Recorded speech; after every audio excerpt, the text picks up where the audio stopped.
walang pinoprotektahan, walang kasinungalingan, serbisyong totoo lang. Saksihan! Panawagan ni Albay Governor Joey Salceda na i-boycott ang mga Chinese product bilang ganti sa umunoy pagsisiga-sigaan ng China sa usapin ng Spratlys, ibinasura ng Malacanang. Akusado sa Dacer Corvito murder case na si dating Senior Superintendent Michael Ray Aquino, pina-extradite na bago o sa mismong araw ng July 3. Pagtatanggal ng mga water lily na bumabara sa Rio Grande de Mindanao, puspusan na. Pero baha sa Cotabato City, posibleng abutin pa raw ng isang buwan. Panukalang batas na mag-oobliga sa mga anak na alagaan ang kanilang mga may sakit o nagkakaedad ng magulang, isinusulong ni Senador Panfilo Lacson. Sa sports saksi, Dallas Mavericks nasungkit ang kauna-unahang kampyonato sa NBA sa home court pa ng Miami Heat. At mga librong isinulat ng pambansang bayani na si Dr. Jose Rizal, pwede nang mabasa sa mga high-tech na tablet.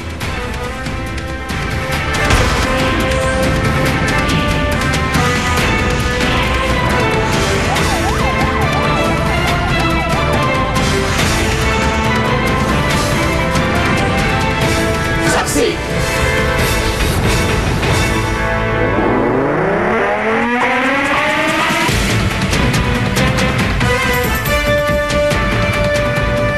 Binasura ng Malacanang ang panawagan ni Albay Governor Joey Salceda na i-boycott ang mga produkto made in China bilang ganti sa umano'y pagsisiga-sigaan ng China sa usapin ng Spratlys. Mapayapang solusyon pa rin ang ginigiit ng palasyo sa issue, lalo pat isang China sa mga pangunahing trading partner ng Pilipinas. Saksi si Tina Panganiban Perez. Sa Divisoria, nagkalat ang mga produkto made in China mula sa mga accessories, nail polish, mga laruan. Nas ba namin made in China?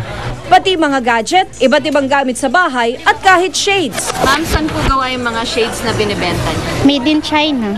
Lahat po. Lahat naman eh.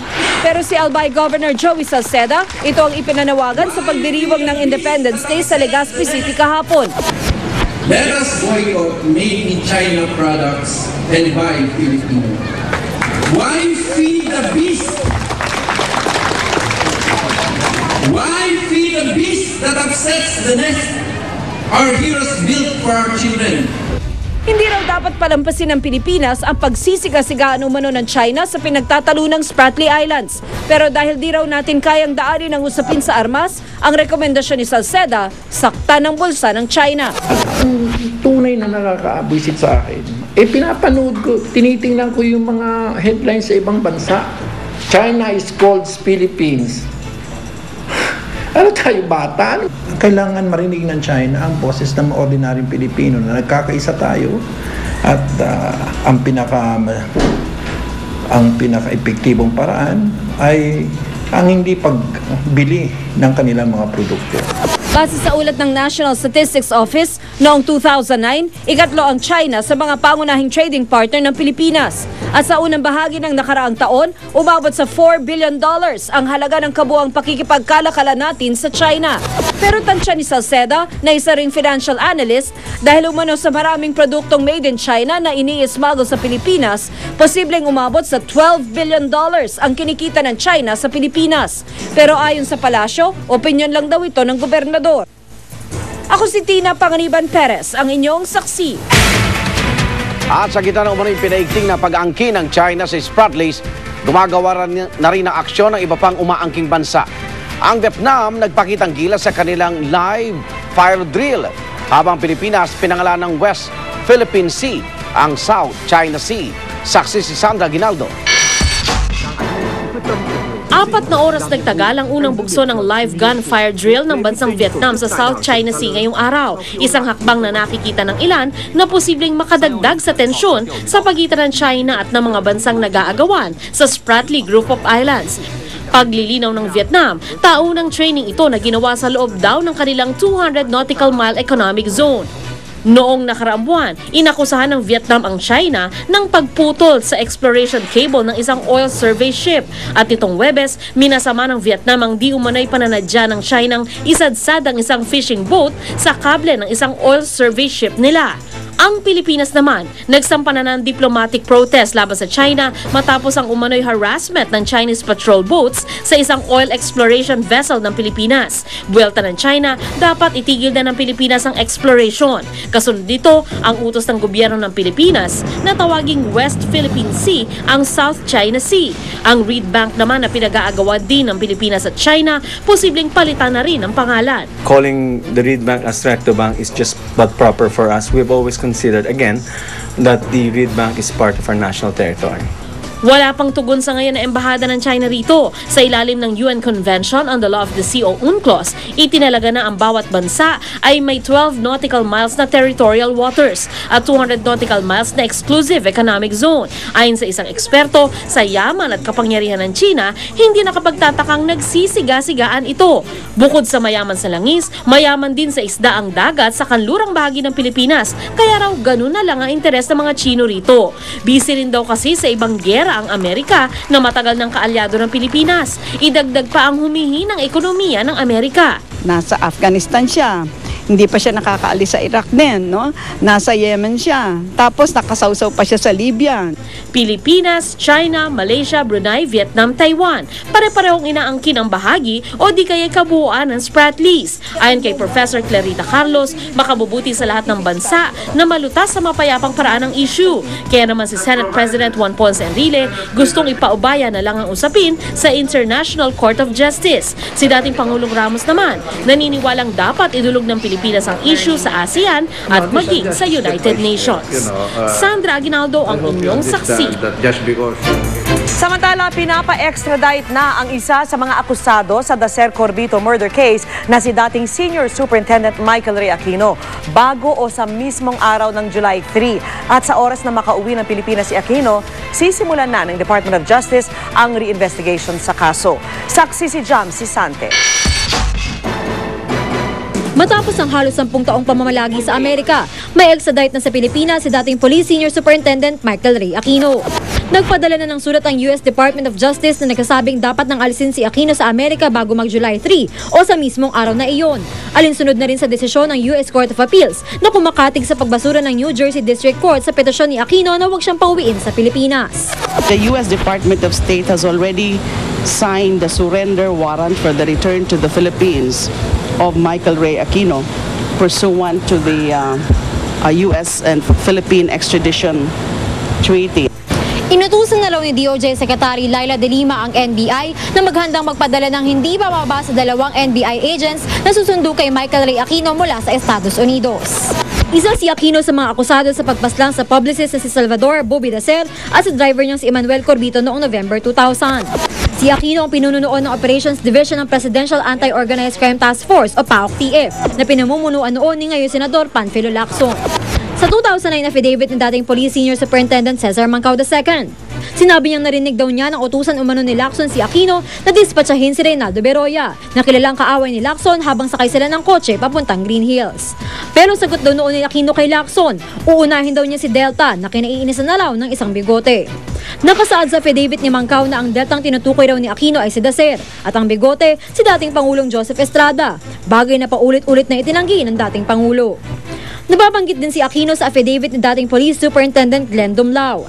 Sa affidavit ni Dumlao noong 2001, nakasaad na noong 1999, siya raw ang inutusan ni Aquino na magsagawa ng background investigation kay Dacer. At sa mismong araw na makuha raw si Dacer ng grupo, siya rin daw ang inatasan ni Aquino na magsagawa ng tactical interrogation sa PR man. Una nang itinanggi ni Aquino na inutusan siya ni Lacson para patayin ng sinuman.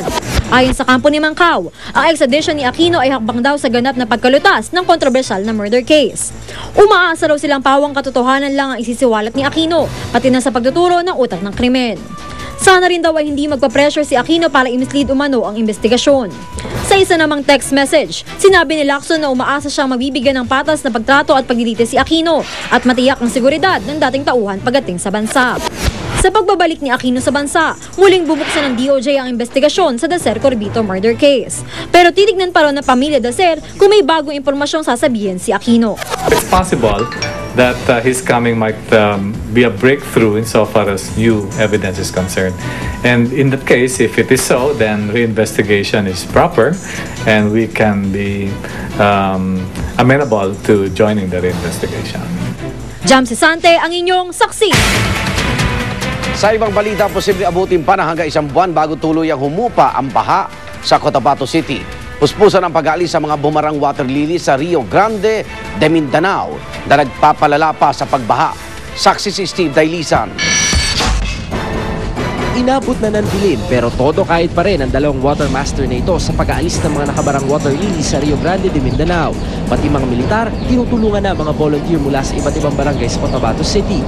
Sa lawak na mga inanod na water lily mula sa Liguasan Marsh at sa tuloy-tuloy na pag-ulan tuwing gabi sa Central Mindanao, mas maraming water lily ang nadaragdag kesa nababawas ng mga trabahador. Ang solusyong nakikita ng Presidential Task Force on Mindanao River Basin, nangangailangan daw ng bilyong pisong pondo para may sakatuparan. We ask the consultants doing the study and the master plan to include the control of water hyacinth from the Liguasan Marsh. And one of the ideas that came out is to have catchment areas along the river banks in certain areas, and the people can cooperate in bringing them out of the catchment. Kaya tila magtsatsaga ng hanggang 1 buwan ang mga apektadong residente sa Cotabato City bago tuluyang humupa ang baha at maalis ang bara. Dumudulog na ang lokal na pamahalaan sa DPWH at sa national government. We need the barge na ilalagay dun sa may Delta Bridge para matuntungan ng payloader namin, no?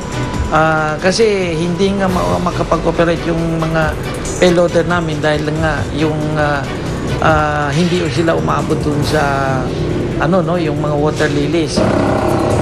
Pero hindi lang Rio Grande de Mindanao may problema. Pati ang Simoy River nagbabara rin. Unti-unti na kasing natitibag ang riprap sa cut-off channel na ginawa sa bayan ng Dato Montawal sa Maguindanao. Kaya pati ang Tunggol Bridge may meligrong nasira.